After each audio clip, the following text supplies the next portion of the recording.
시간이 다 됐습니다. 다 같이 묵도 드리심으로 주일날 예배를 하나님 아버지께 드리시겠습니다.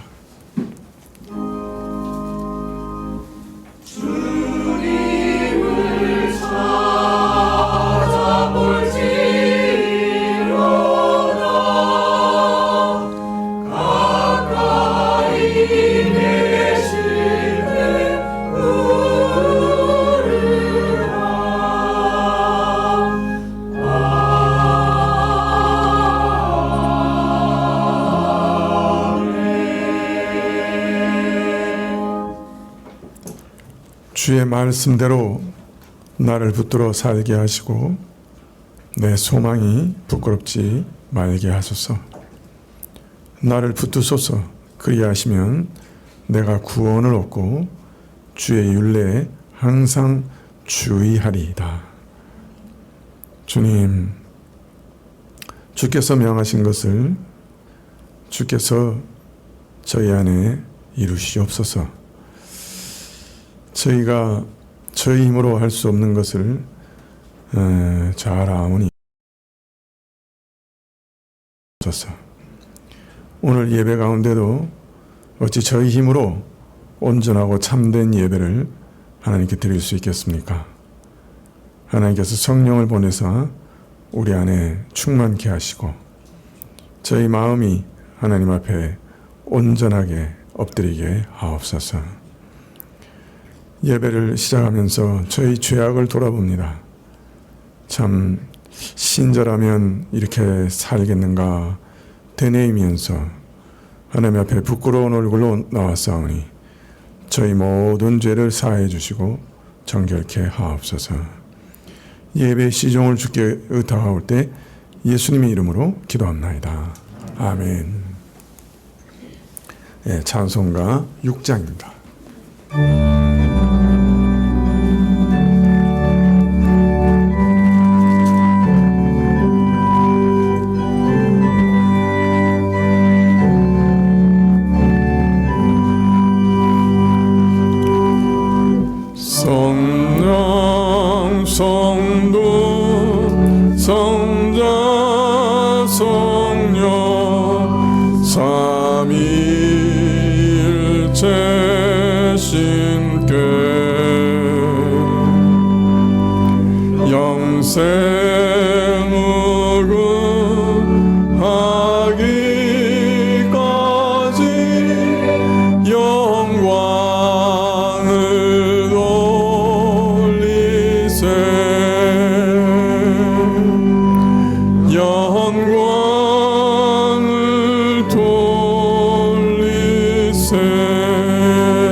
교동문은 히브리서 13장 1절부터 8절까지 말씀입니다.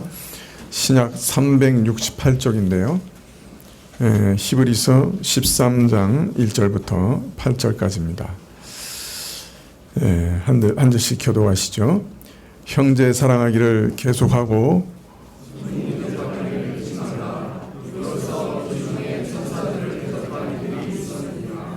자기도 함께 갇힌 것 같이 갇힌 자를 생각하고 자기도 몸을 가졌은즉 학대받는 자를 생각하라.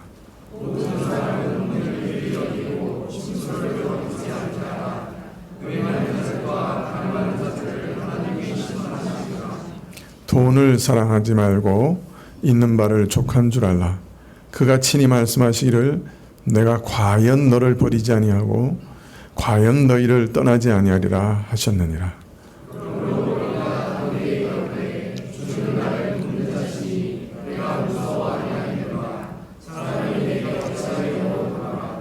하나님의 말씀을 너희에게 이르고 너희를 인도하던 자들을 생각하며 저희 행실의 종말을 주의하여 보고 저희 믿음을 본받으라. 예수 그리스도는 어제나 오늘이나 영원토록 동일하시니라. 아멘. 사도신경으로 우리 신앙을 고백드리겠습니다. 전능하사 천지를 만드신 하나님 아버지를 내가 믿사오며 그 외아들 우리 주 예수 그리스도를 믿사오니 이는 성령으로 잉태하사 동정녀 마리아에게 나시고 본디오 빌라도에게 고난을 받으사 십자가에 못 박혀 죽으시고 장사한 지 사흘 만에 죽은 자 가운데서 다시 살아나시며 하늘에 오르사 전능하신 하나님 우편에 앉아 계시다가 저리로서 산 자와 죽은 자를 심판하러 오시리라. 성령을 믿사오며 거룩한 공회와 성도가 서로 교통하는 것과 죄를 사하여 주시는 것과 몸이 다시 사는 것과 영원히 사는 것을 믿사옵나이다. 아멘. 47장 찬송하시겠습니다.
광고 말씀 보시겠습니다.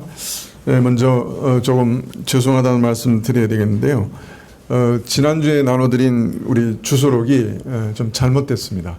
첫 번째 페이지가 이게 아마 인쇄하는 쪽으로 옮겨가는 과정에서 빠져버렸습니다. 그래서 다시 만들었거든요. 그래서 지난번에 가져가신 거는 폐기하시든지 아니면 저희한테 우리 교육자들한테 돌려주시면 저희가 폐기하도록 하겠습니다. 그리고 오늘 다시 다 받아가시면 좋겠습니다. 그래도 지난번하고 좀 달라진 거는 업그레이드를 해서 크게 인쇄한 주소록은 칼라로 인쇄를 했습니다. 우리 나이가 좀 연만하신 분들은 작은 게 잘 안 보이시는 분들은 큰 거 가져가시면 좋겠습니다. 하여튼 또 번거롭게 해드려서 죄송한데요. 하여튼 다시 인쇄했으니까 첫 번째 페이지 빠져서 새롭게 다 교정을 했습니다. 네, 다시 받아가시면 좋겠습니다. 오늘 오후 예배 시에 믿음 구역 특송이 있겠습니다. 이번 주 화요일부터 목요일까지 문경에서 합신 총회가 있습니다. 1년에 한 번 모이는 회의인데요. 제가 이 노회에서 총대로 파송되어서 화요일부터 목요일까지 문경에서 회의를 할 것인데, 이번에는 좀 중요한 여러 가지 안건들이 다루어지거든요. 정말 하나님께서 불쌍히 여기시고 또 하나님의 가장 선하신 뜻이 이루어질 수 있도록 화요일부터 시작하는 합신 총회 위해서 계속해서 기도해 주시면 좋겠습니다. 이번 주 금요 기도회 후에 임시 당회가 있겠습니다. 당회원들 기억해 주시면 좋겠고요. 9월 구역 모임 일정, 믿음 은혜 구역은 오늘 예배 후에, 소망 구역은 다음 주일 오후 예배 있는 것, 오후 예배 후에 있는 것 기억해 주시기 바랍니다. 기도하시겠습니다.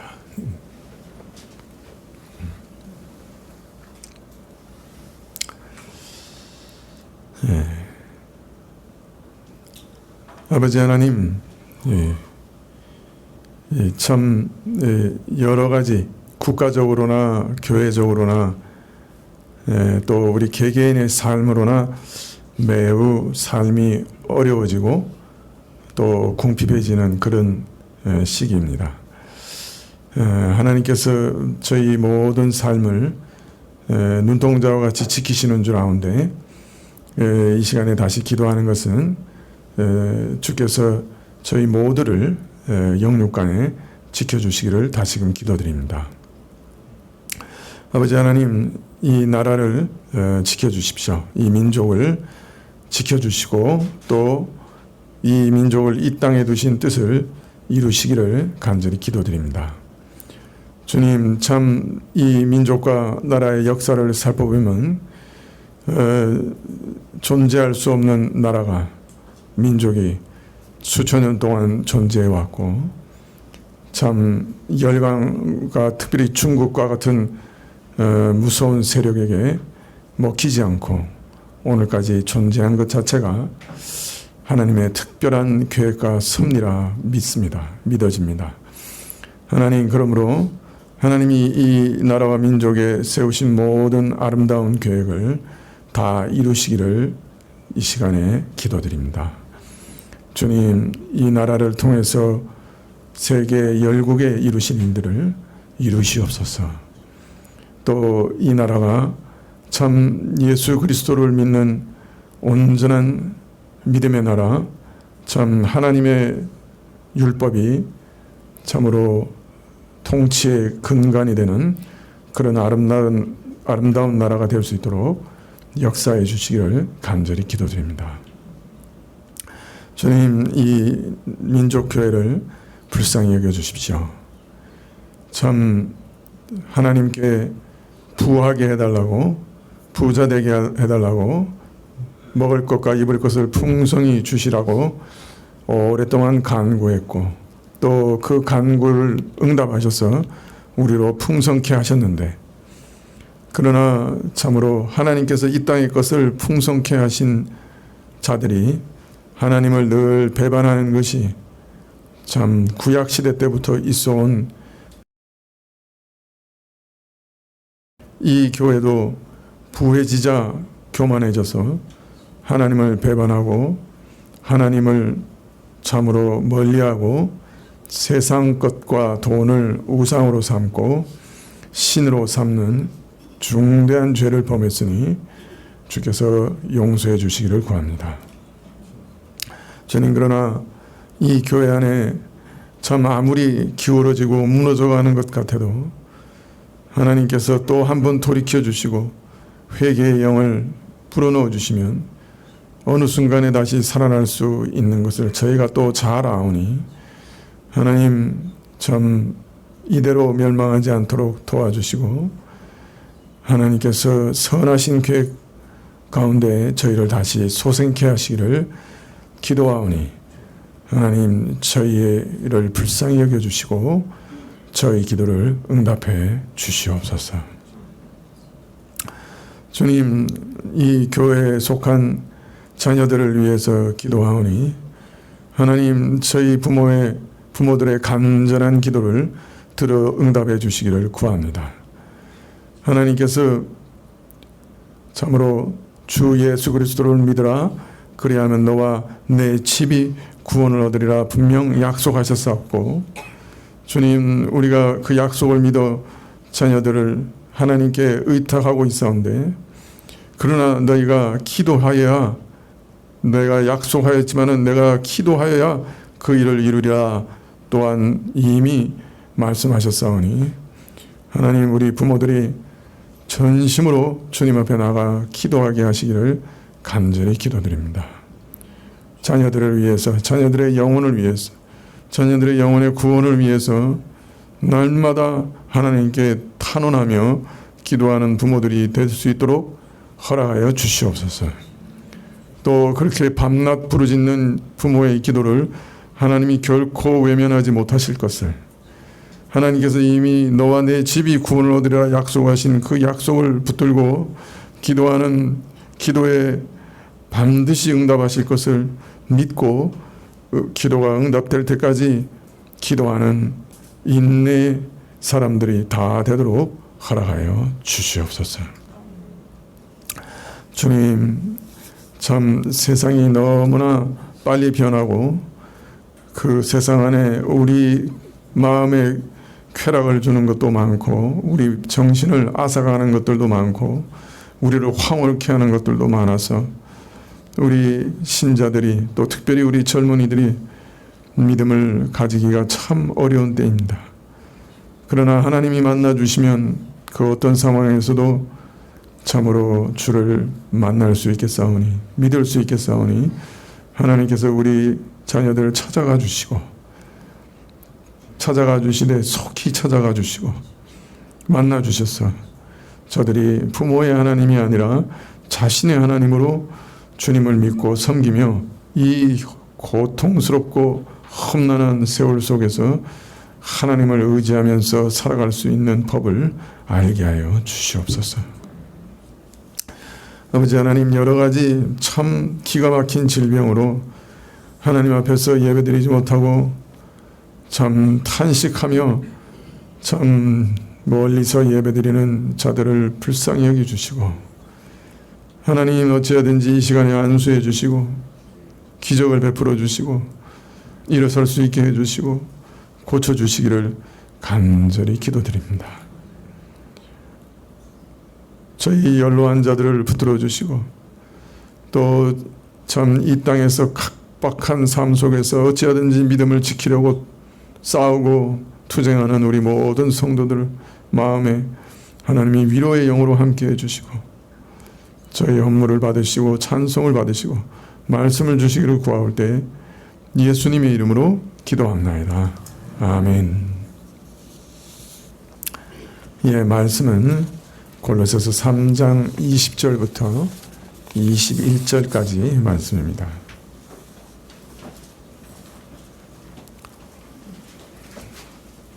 골로새서 3장 20절부터 21절, 신약 327쪽인데요. 골로새서 3장 20절부터 제가 봉독해 드리도록 하겠습니다.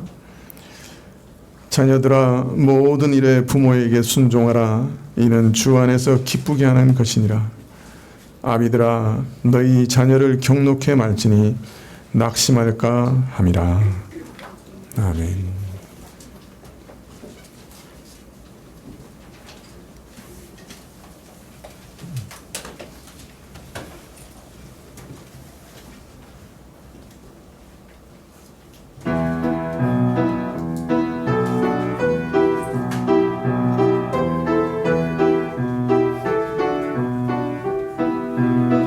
주님 여호와 창조의 하나님, 주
아멘. 예, 감사합니다. 우리 성가대의 비밀은 인원수와 관계없이 음량이 같다는 겁니다.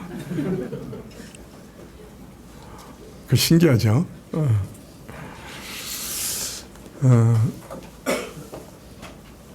에베소서 6장 1절 이하에 보면 자녀들아 너희 부모를 주 안에서 순종하라 이것이 옳으니라 내 아비와 어미를 공경하라 이것이 약속 있는 첫 계명이니 이는 내가 잘되고 땅에서 장수하리라. 부모 공경의 계명에 대해서 말씀하시기를 이것이 약속이 있는 첫 계명이라 이렇게 말씀하십니다. 10계명 중에 5째 계명인 이 부모 공경의 계명은 다른 계명들과는 달리 순종하는 자에게 내가 내게 준 땅에서 내 생명이 길리라 하는 약속이 따르고 있습니다. 그만큼 이 계명이 중요한 계명이다 하는 것을 알리고 있는 표시라고 할 수 있겠죠. 다른 계명들은 이걸 지키면 이런 좋은 것을 주겠다 하는 약속이 없어요. 그런데 부모를 공경하는 자들에게는 내가 이런 복을 주겠다 하는 약속이 있어요. 그래서 바울이 이 계명은 약속 있는 첫 계명이다 이렇게 말씀하고 계시는 것입니다. 자, 그런데 흔히 이 약속을 내가 내게 준 땅에서 내 생명이 길리라고 말씀하시기 때문에 이 땅의 것으로 그러니까 내가 이 땅에서 잘 되고 장수되고 부자 되고 모든 일들이 잘 되고 이렇게 육적인 의미로 통상 이해합니다. 그러나 지금 하나님께서 약속하신 땅은 우리가 생각하는 일반적인 땅이 아니에요. 바로 이스라엘이 들어갈 가나안 땅을 얘기하고 계십니다. 즉 이 가나안 땅은 하늘 천국의 예표이죠. 그렇기 때문에 이것은 단순히 육적인 의미만 있는 것이 아니라 영적인 의미도 있습니다. 즉 하나님께서 이제 그 백성에게 주실 땅, 하나님 나라에서도 그 날이 길 것이다. 즉 영생에 대한 얘기를 하고 계시는 겁니다. 말하자면 신자의 삶이 형통할 것을 뜻하는 것인데 육적인 그냥 우리 이 땅에서만 말씀하시는 것이 아니라 저 영원까지 천국까지 잘 될 것이라고 영원히 잘 될 것이라고 말씀하고 계시는 거예요. 얼마나 대단한 약속입니까?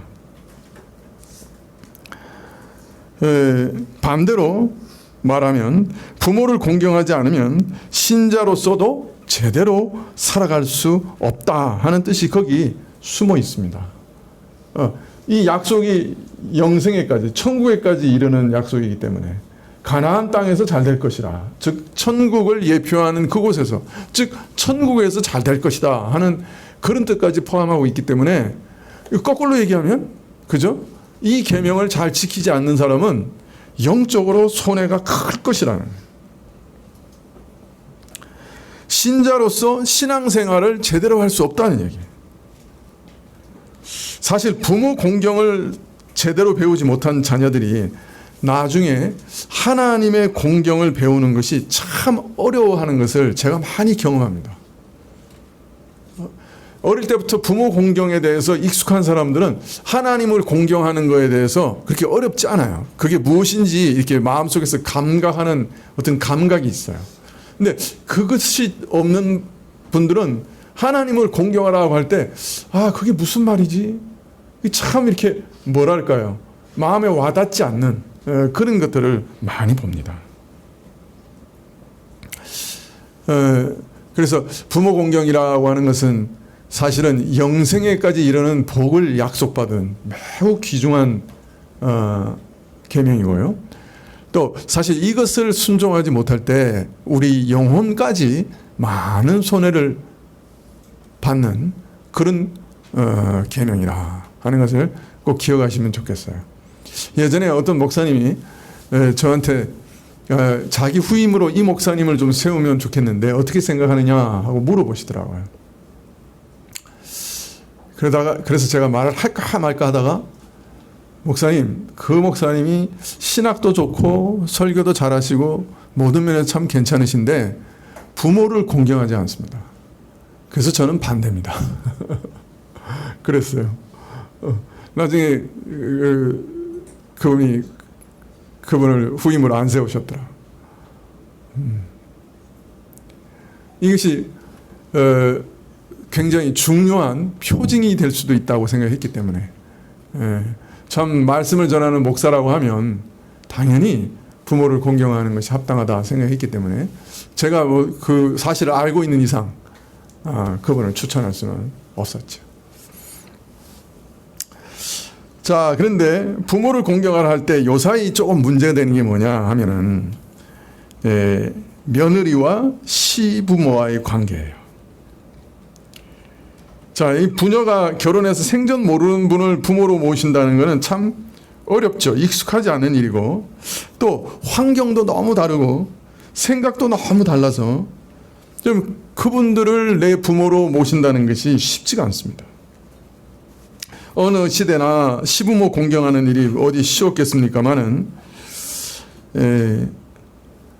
특히 요즘 젊은 주부들에게는 시부모를 공경하라는 말은 너무 힘들고 참 어려워서 참 어떤 목사님께서 교회 교인 중에 젊은 부녀들을 모아놓고 시부모 공경에 대해서 얘기했더니 아니 옛날처럼 시부모를 모셔야 한다고 하면 차라리 가정을 포기하겠습니다. 대놓고 얘기하는 그런 말을 들었다고 제가 또 어떤 목사님한테 들었어요. 믿는 사람 가운데 이런 풍조가 참 만연해 있다 이렇게 생각이 듭니다. 이게 쉬운 일이 아니죠. 네, 그런데 또 그런 분들이 친정 부모한테는 또 잘 하시려고 그래요. 여러분 친정 부모에게 못하라는 얘기 결코 아닙니다. 친정 부모님께도 똑같이 잘 해야 돼요. 그런데 친정 부모에게 하는 것만큼 동시에 시부모에게도 공경하는 것은 중요합니다. 왜냐하면요, 다른 거는 다 그만두고 시부모를 공경하지 않는 것은 결국 남편도 불효하게 만드는 것이 되기 때문이죠. 그러면요, 남편의 신앙생활에도 치명적인 타격을 입힌다고 하는 것을 잘 기억하셔야 돼요. 아내가 축자고 시부모를 싫어하니까 남편은 차마 가정과 자식을 버릴 수 없어서 아내에게 동조하거나 그냥 묵인하고, 그렇게 되면 자연히 부모에게는 소홀할 수밖에 없습니다. 그렇지 않으면 가정이 깨지고 그러니까요. 자, 그래서 이렇게 막 넘어가다 보니까 자연히 부모에게 소홀히 되게 돼요. 그 결과 어떻게 됩니까? 남편도 부모를 공경하지 않는 불효자로 만듭니다. 이것은 또한 계속 말씀드리지만 부녀의 양심에도 계속 치명적인 문제를 만들어내는 거예요. 자신과 남편의 신앙생활에 큰 숙제를 남겨두는 것입니다. 이것은 신앙 성숙을 크게 저해합니다. 그래서 이상하게 듣고 또 들어도 신앙이 성숙하지가 않아요. 성령이 그 안에서 계속 근심하고 있기 때문에, 계시기 때문에 신앙생활이 저해당하는 거죠.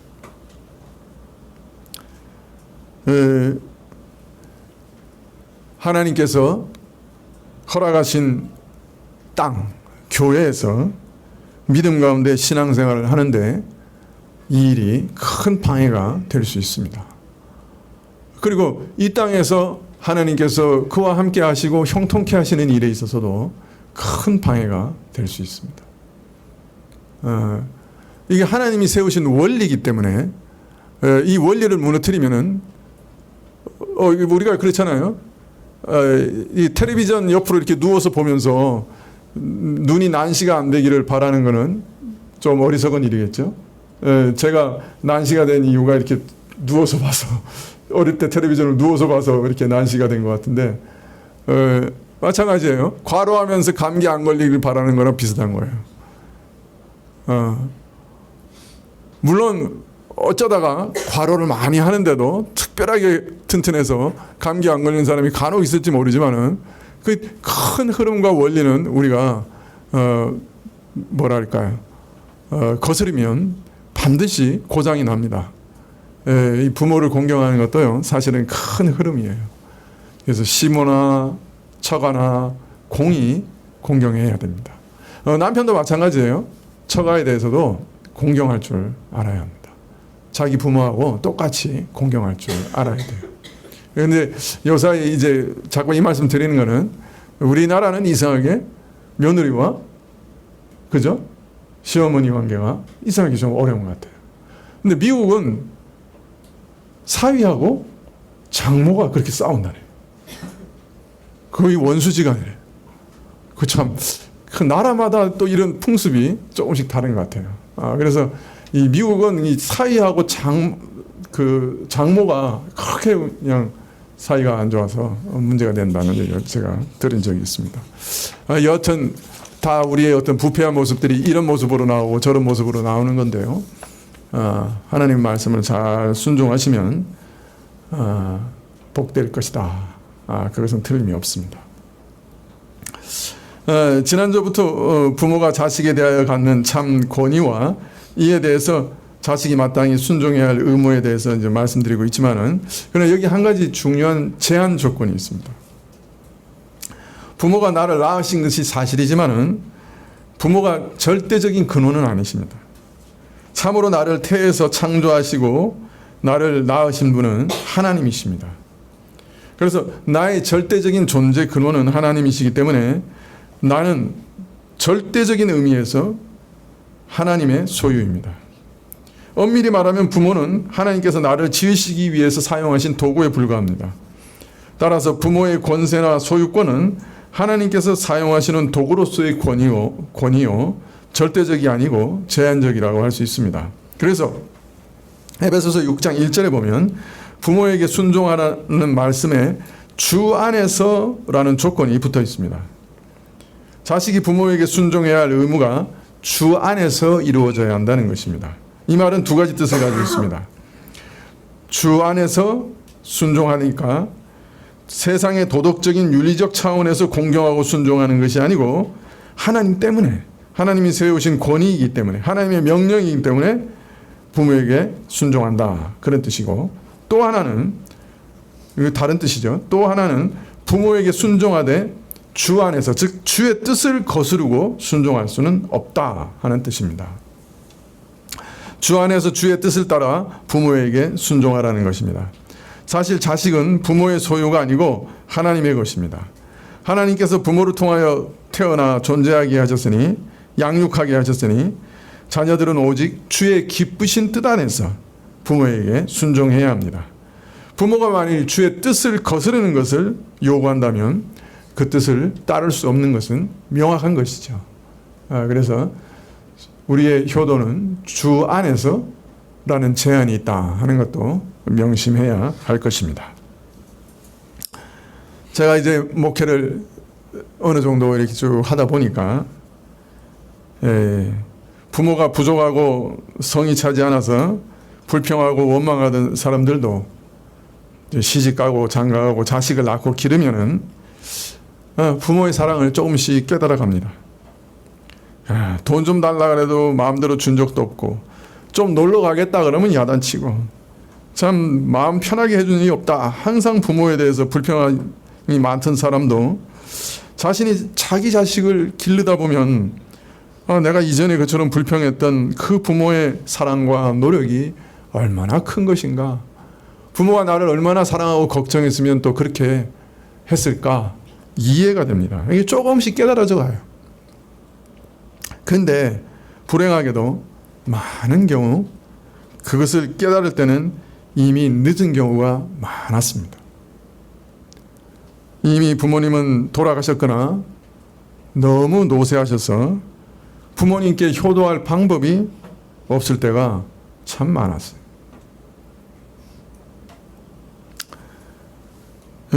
우리는 제 자식부터 챙기면서 변명하기를 사랑은 내리사랑이다 구실을 댑니다마는 나중에 부모 돌아가신 후에 가슴을 치면 무슨 소용이 있겠습니까? 또 이런 우리가 하나님 앞에서 어떤 책망을 받을지 한번 좀 생각해 보셔야 합니다. 성경은 자기를 돌아보지 않고 나를 사랑하신 부모를 자식은 무겁게 여기고 중히 여겨서 공경해야 한다. 그것이 마땅하다. 그것을 하나님께서 크게 기뻐하신다. 그렇게 말씀하고 있습니다. 내가 부모를 공경하는데 하나님이 막 기뻐하신다는 거예요. 반대로 부모를 저주하고 욕하고 구타하는 자는 죽이라, 사형에 처하라고 엄히 명하셨습니다. 부모를 가볍게 여기고 능멸하는 죄가 얼마나 심각한 죄인가 하는 것을 일깨우고 계신 것이죠. 믿는 너희는, 하나님의 자녀라고 하는 너희는 부모를 중히 여기라, 공경하라 말씀하신 것 꼭 기억하시면 좋겠습니다. 이것이 하나님을 섬기는 일이고 하나님께 감사드리는 삶입니다. 하나님께 어떻게 감사드리냐? 어떻게 하나님을 기쁘시게 하느냐? 그 중에 하나가 부모를 공경하는 일이라. 그렇게 말씀하시는 것이죠. 이어서 부모들에게 말씀합니다. 3장 21절에 아비들아 너희 자녀를 경록해 말지니 낙심할까 함이라. 여러분, 그러나 이 말씀은 자녀의 마음을 맞추고 비유를 맞추고 그가 하고자 하는 대로, 그가 기뻐하는 대로 다 내버려두라, 방임하라, 이런 말씀 결코 아닙니다. 이 말씀은 아이들을 야단치지 말고 오냐오냐 하고 다 봐주라는 말 결코 아니에요. 뭐 흔히 어떤 사람들은, 뭐 요새 교육학자들 뭐 이런 사람들 이렇게 얘기합니다. 아이들은 참 맑고 또 순진무구하고 또 악한 것도 없고 구부러진 것도 없으니 참 아이들이 하고 싶은 대로 내버려 두면 잘 될 것이다, 이렇게 생각합니다. 또 그렇게 가르치기도 하고요. 아이에게 선택권을 주고 아이가 원하는 대로 해주고 참 아이의 그 어떤 자발성을 이렇게 막 키워가라, 막 이렇게 얘기합니다. 물론 거기 맞는 말도 있지만은 사실은 근본 전제가 다 틀린 겁니다. 아이들에게 어떤 악도 찾아볼 수 없습니까? 그래요? 물론 죄에 깊이 몸담그고 살고 그냥 아주 타락하게 살아가는 우리 어른들과 비교해서는 상대적으로 철모르는 아이들이 훨씬 낫고 훨씬 참 맑고 깨끗하게 보일 수도 있을 겁니다만은, 사실은 아이나 어른이나 다 같이 사람은 부패하고 악하며 죄에 깊이 물들어 있다고 하는 것이 성경 말씀입니다. 내 아이니까, 아직 어리니까 아무리 잘못되고 악한 마음을 품어도 그저 예쁘게 보아주고 웃어 넘깁니다마는, 그러나 아이 심정을 냉정하게 관찰하면 결코 선하지 않습니다.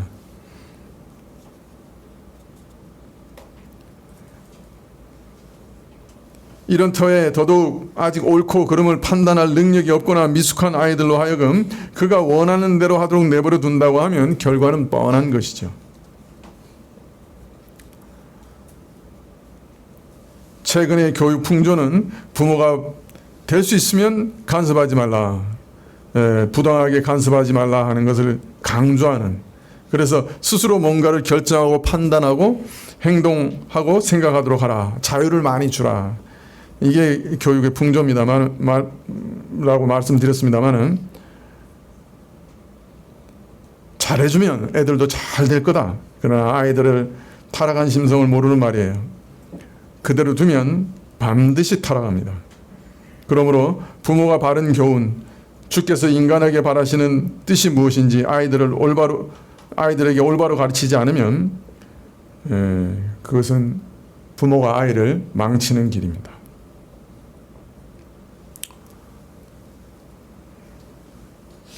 참 이상해요.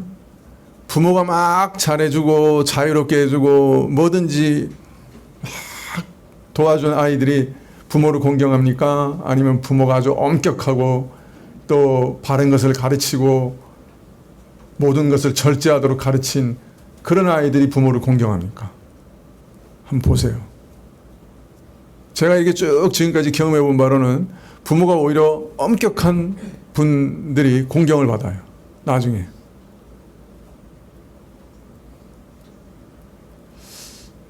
별로 찬동하시는 눈빛이 아닌 것 같은데. 제 경험은 그렇습니다. 에베소서 6장 4절에 보면 부모는 자녀를 주의 교훈으로 잘 양육하라고 말씀합니다. 하나님께서 사람에게 바라는 뜻으로 자녀를 양육하라. 이것이 부모의 가장 큰 책임입니다. 부모의 뜻대로 기르는 거 아니에요. 아이들이 원하는 대로 기르는 거 아니에요. 주의 교훈으로 아이들을 양육하는 것입니다. 부모나 아이나 다 같이 타락한 죄인이기 때문에 어린이든지 아이든지 그 부패한 소원대로 내버려 두면 다 망가져요. 어느 쪽이든 결과는 부정적일 수밖에 없어요. 그래서 신자는 부모 자신의 뜻도 아니고 아이의 뜻도 아니고 오직 하나님의 뜻대로 양육하는 것입니다. 자녀들은 내게 아니에요. 하나님이 내게 잠시 맡기신 영혼이에요. 그러니 부모는 하나님께서 자기에게 맡기신 그 뜻을 따라 아이를 하나님의 뜻대로 양육해야 합니다. 하나님의 자녀들이거든요. 특별히 부모의 타락하고 부패한 모습이 아이에게 악한 영향을 주지 않도록 늘 조심해야 됩니다. 부부싸움 집안에서 하지 마세요. 나가서 학교 운동장에서 하세요. 무슨 말씀인지 아세요?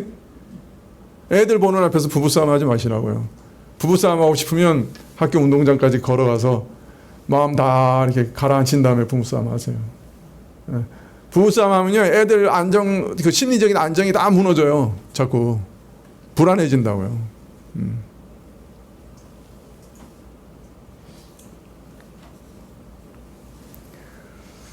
아이 역시 부패한 죄인이라고 하는 사실을 항상 기억하고 선한 하나님의 말씀, 옳은 하나님의 말씀을 가르치고 순종하도록 훈련시켜야 합니다.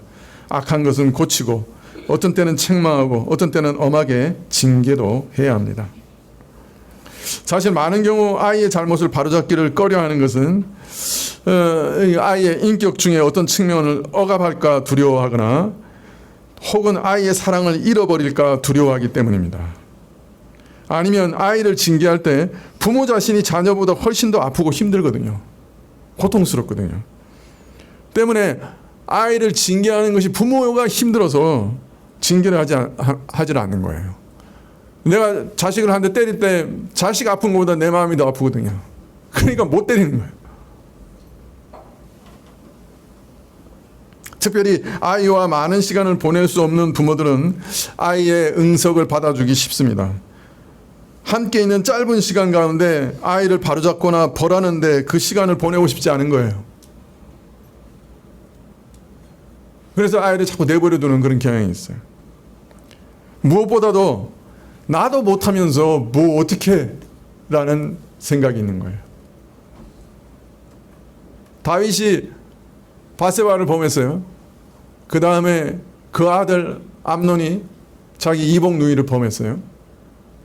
다윗이 아들을 벌을 해야 되는데 자신이 이미 바세바를 범한 죄가 있으니까 그 아들을 벌하지를 못하는 거예요. 그 결과 어떻게 됐어요? 압살롬한테 죽었죠. 그 밑에 있는 동생한테. 자기 큰아들이 죽었어요. 교육을 못했어요. 거기 엄히 징계했으면 달라졌을 텐데 결과가.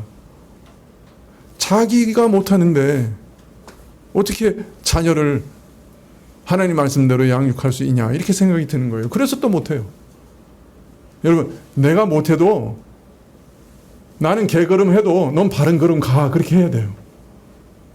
옛날 고사 있잖아요. 그죠?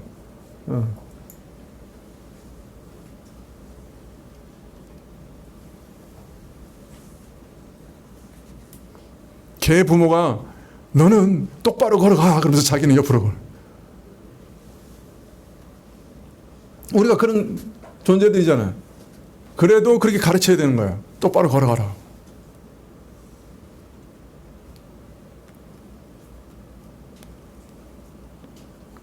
아니 아버지도 못하면서 그러면 이렇게 얘기하세요. 나도 부패하고 너도 부패했는데 이게 옳은 거야. 이게 하나님 뜻이야. 너 순종해.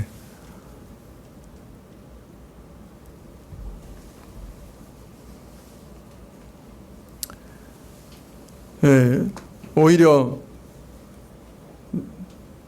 접촉할 시간이 짧을수록 징계와 지도라고 하는 보호수단이 더 필요합니다. 하나님 말씀을 따르는 한계와 지침들이 아이들의 마음을 상하게 할지라도 그것을 어기는 것은 불순종이므로 엄히 다스려야 합니다. 오히려 이런 징계가 아이 영혼을 살리고 구원하는 방편이 될 것이기 때문에 아이가 혹시 분내더라도 아이들을 엄히 다스릴 필요가 있는 것이에요. 성경은 자식을 초달하지 못하면 자식을 망하게 하는 것이라고 말씀하고 있습니다. 이게 성경의 원리입니다. 자, 그러나 이처럼 자녀를 양육할 때 주의해야 될 게 있습니다. 경록케 하지 말라. 낙심할까 두렵다. 이렇게 얘기하고 있는데요. 노엽게 하지 말라. 특히 아랫사람이 윗사람에 대해서 노여움을 품는 것은 권세의 다스림이 옳지 못하고 정당하지 못하다고 여기기 때문입니다. 아이를 기르는 부모의 양육이 정당하지 못할 때 아이는 억울함을 느끼게 되고 분노하게 되는 것이죠. 그렇기 때문에 부모의 양육이 항상 정당한 양육이 되도록 몹시 조심해야 됩니다. 특별히 훈계할 때 조심해야죠. 훈계할 때 대부분 다 분내죠, 뭐 아이들. 그러니까 분내는 걸 두려워서 훈계 못하면 안 되는 거예요. 그러나 아이가 정말로 억울해서 훈계 때문에 삐뚤어지는 경우도 있어요. 그건 뭐냐면 부모가 자신의 말을 절제하지 못하고 감정을 조절하지 못할 때 그런 일이 일어납니다. 비난이나 조롱이 되지 않도록 조심해야 합니다. 부모의 말이 자녀에게 모멸감을 주면 안 됩니다.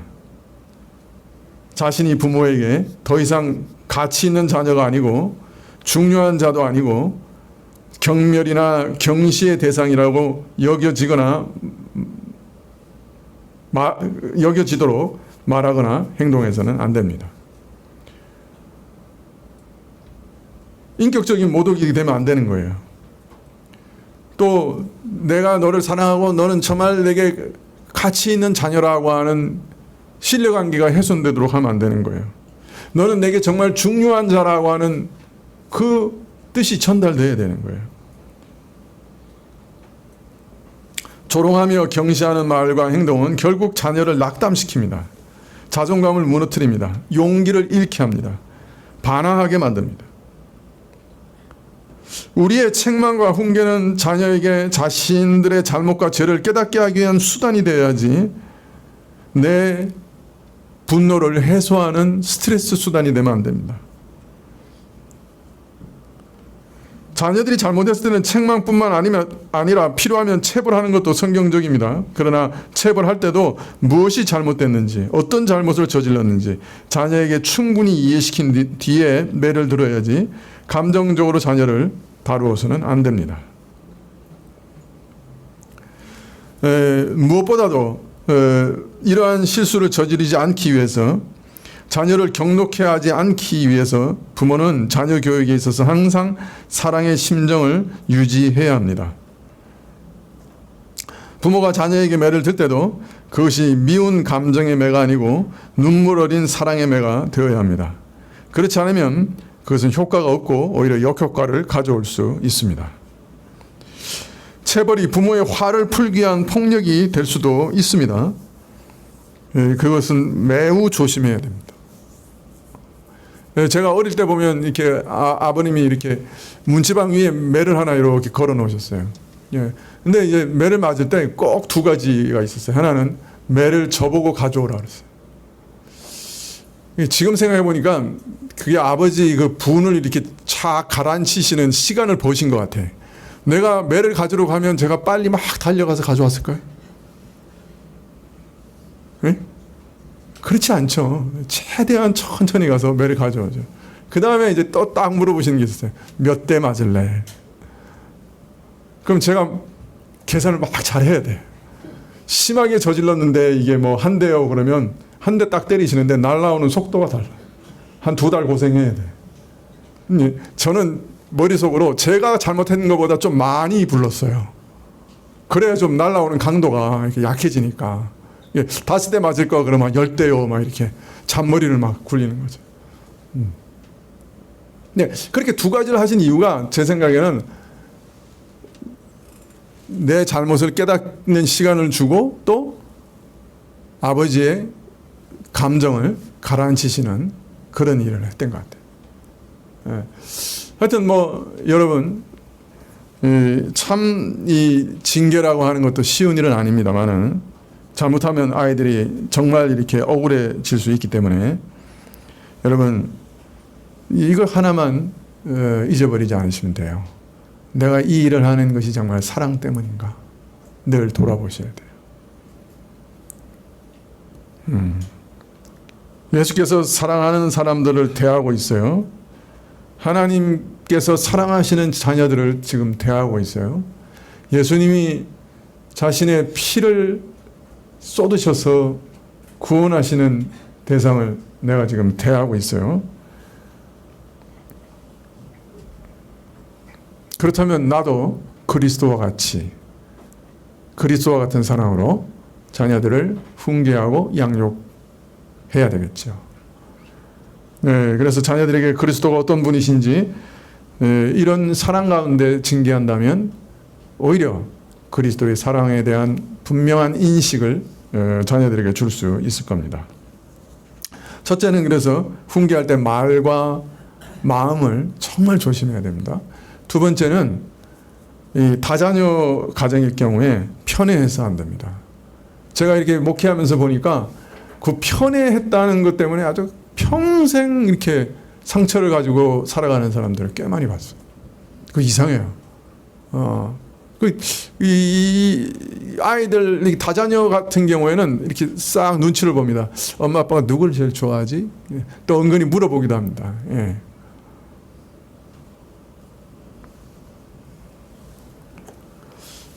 그러나 여러분 편애해서는 안 돼요. 자녀들 중에는 말 잘 듣는 아이도 있고 말썽 피우는 아이도 있고 공부 열심히 하는 애도 있고 공부 등한히 하는 애도 있습니다. 그런 경우 아이들에게 모든 면에서 공평하게 대해야 됩니다. 공평하게 사랑해야 됩니다. 어느 정도 산술적으로 공평해야 됩니다. 아이스크림 한 개씩 줘야 돼요. 두 개, 한 개, 두 개 주면 안 됩니다. 닭 한 마리씩 주세요. 안 되면 반 마리씩 정확하게 잘라가지고 수박 몇 조각 세서 주세요. 그렇게까지 아니요. 그렇게까지 산술적으로. 보통 우리 가정들 뭐 형편이 이렇게 넉넉지 않으니까 맞이한테는 새 옷 입히고 뒤로 밑으로는 어떻게 해요? 맞이 입었던 옷 물려주잖아요. 절대로 이해할 수 없습니다. 애한테 아무리 이해시키려고 해도 이해할 수 없습니다. 그건 억울한 일이에요. 그죠? 하여튼 형편이 안 돼서 완전한 산술적이 안 되더라도 새 옷 사입히고 또 아이에게 정말 이해를 구해야 돼요. 근데 될 수 있으면 산술적으로 돈이 손해가 나더라도 새 옷을 동일하게 사주는 게 합당해요. 저는 나중에 그래서 형만 이렇게 얘기하고 동생만 이렇게 얘기하면서 부모하고 평생 척지며 사는 사람들 많이 봤습니다. 신자라고 해도 그걸 이렇게 깨트리지 못하는 사람들 많이 봤어요.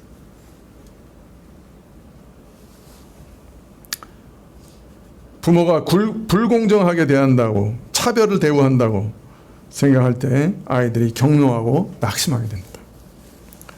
셋째, 조심해야 될 게 부모의 과도한 기대가 아이들을 노엽게 합니다. 자녀에게 어떤 기대가 없는 부모는 없죠. 기대하는 것도 너무 당연한 겁니다. 그러나 과도한 기대는 안 됩니다. 여러분, 아이들 중에 천재라고 오해받지 않는 아이 있어요, 없어요?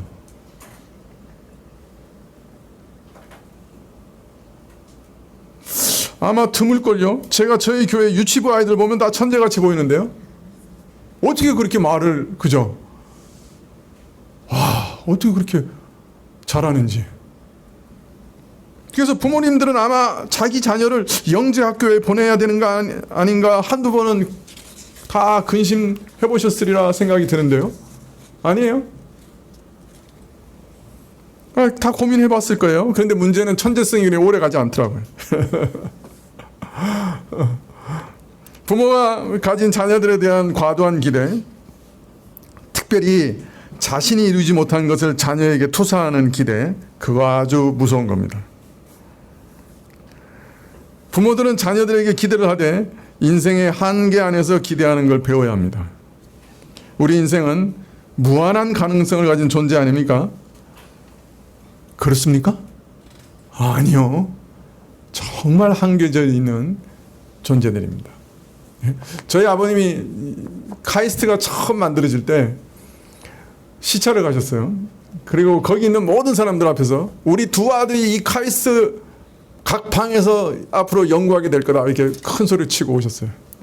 그 소리를 듣고 나서 그 다음부터 저는 아예 과학자가 제 인생의 목표가 됐어요. 근데 나중에 보니까 제가 문과더라고.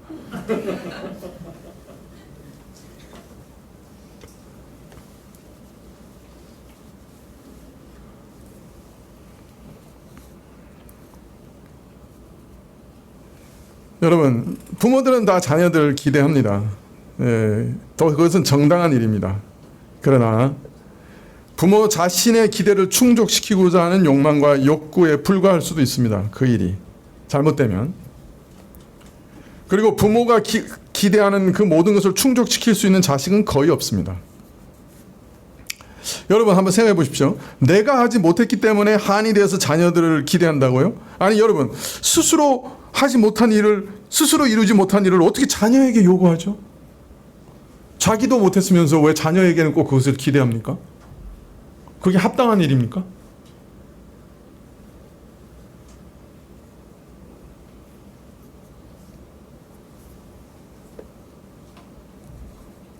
자신이 못했던 일을 자녀에게 요구하는 것이 정당합니까? 그것은 어떤 의미에서 아이들을 자기 마음의 욕심과 자기 영광과 명예와 이익을 위해서 이용하는 것이 될 수 있습니다. 자녀를 자신의 도구로 만드는 것이 될 수 있습니다. 부모가 자녀를 사랑하면 어느 시기가 되면 자녀를 독립시킬 각오를 하셔야 합니다. 독립된 인격으로 하나님의 부르심을 따라 살아가도록 놓아주셔야 합니다.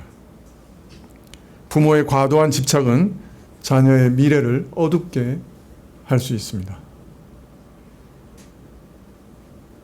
참 부모 노릇하기 어렵죠. 제 설교 들으면서 회개하시는 분들 좀 있을 거예요. 그죠? 어려워요.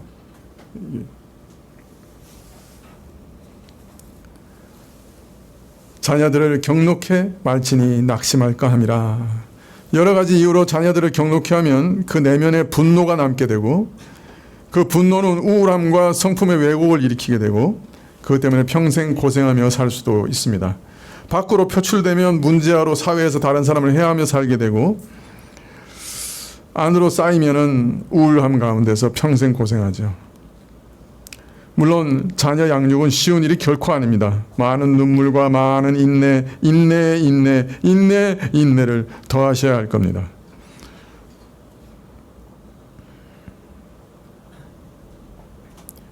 자녀가 아니고 원수죠.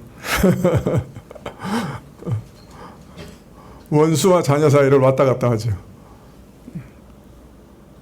그리고 우리는 정말 그 무엇보다도, 그 어떤 일보다도 자신의 무능을 자녀 양육에서 깊이 경험하고 또 경험하실 겁니다.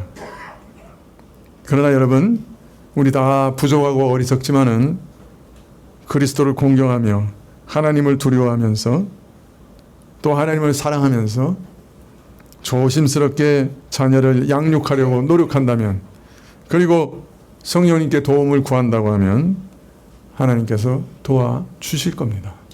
지혜를 주실 겁니다. 사실 사람의 마음을 바꾸시는 분은 하나님 한 분뿐이시거든요. 말로 잘 권면해서 바뀌면요, 그건 기적이에요. 큰 기적이에요. 어떤 면에서. 때려서 바뀌면 그것도 은혜예요. 보통은 때려도 안 되고 말로도 안 되고 그게 우리 자녀들이에요. 근데 성령이 임하시면 자녀들 마음도 바뀌어져요. 그래서 기도하셔야 돼요.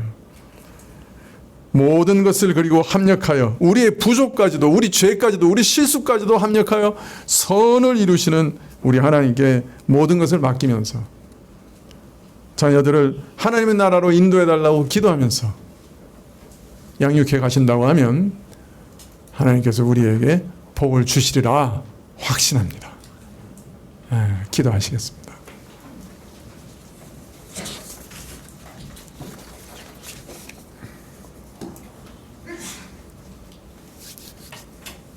자녀를 사랑하지 않는 부모가 어디 있겠습니까마는 그 사랑도 우리의 부패한 성품 때문에 왜곡되고 또 그 표현도 왜곡될 때가 참 많습니다. 참 그래서 부모에게 사랑보다는 상처를 받는 경우도 있습니다. 혹 그 상처로 인해서 부모와 원만하지 못하거나 또 부모에 대한 기억이 좋지 않다고 하면 하나님 앞에서 회개하고 돌이킬 수 있게 해주십시오. 또 자녀들을 양육하는 일에 저희가 참 어리석습니다. 그렇기 때문에 자녀들에게 내가 잘못했다 회개하는 용기도 늘 주시기를 원합니다. 그러나 자녀들을 하나님의 말씀으로 잘 양육할 수 있는 능력을 우리에게 주시고 또 자녀들은 순종하는 영을 허락해 주십시오. 예수님의 이름으로 기도합나이다. 아멘. 176장 찬송하시겠습니다.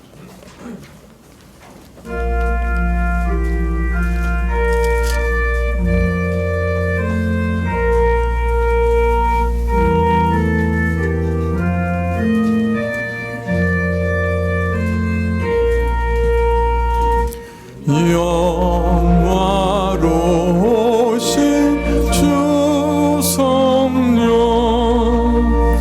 나의 맘에 비추사 오는 몰아내시고 맑게 하여 주옵소서.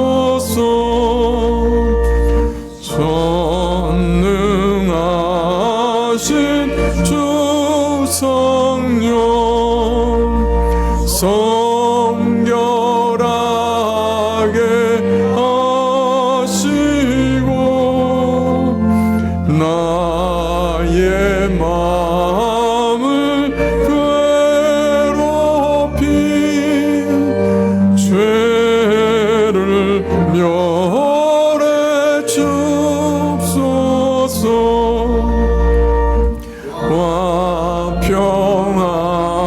화평하신 주 성령 슬픈 맘에 오셔서 온갖 괴로움 없애고 기쁜 마음을 주옵소서.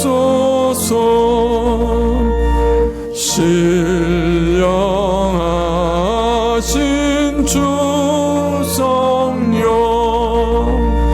나의 맘에 계시사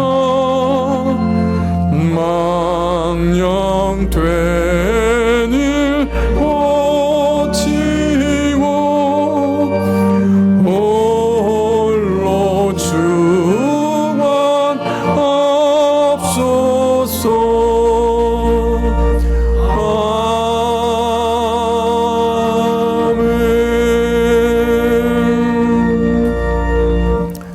지금은 우리 주 예수 그리스도의 은혜와 하나님 아버지의 그 크신 사랑과 이 은혜와 사랑을 깨닫게 하시고 누리게 하시는 성령님의 교통하시고 역사하심이 자녀들을 하나님의 교훈으로 잘 양육하기를 결심하고 또 기도하며 머리 숙인 주 백성들 위해 또 부모에게 순종하기로 결심한 모든 자녀들 위해 지금부터 영원까지 함께 계실지어다. 아멘. 오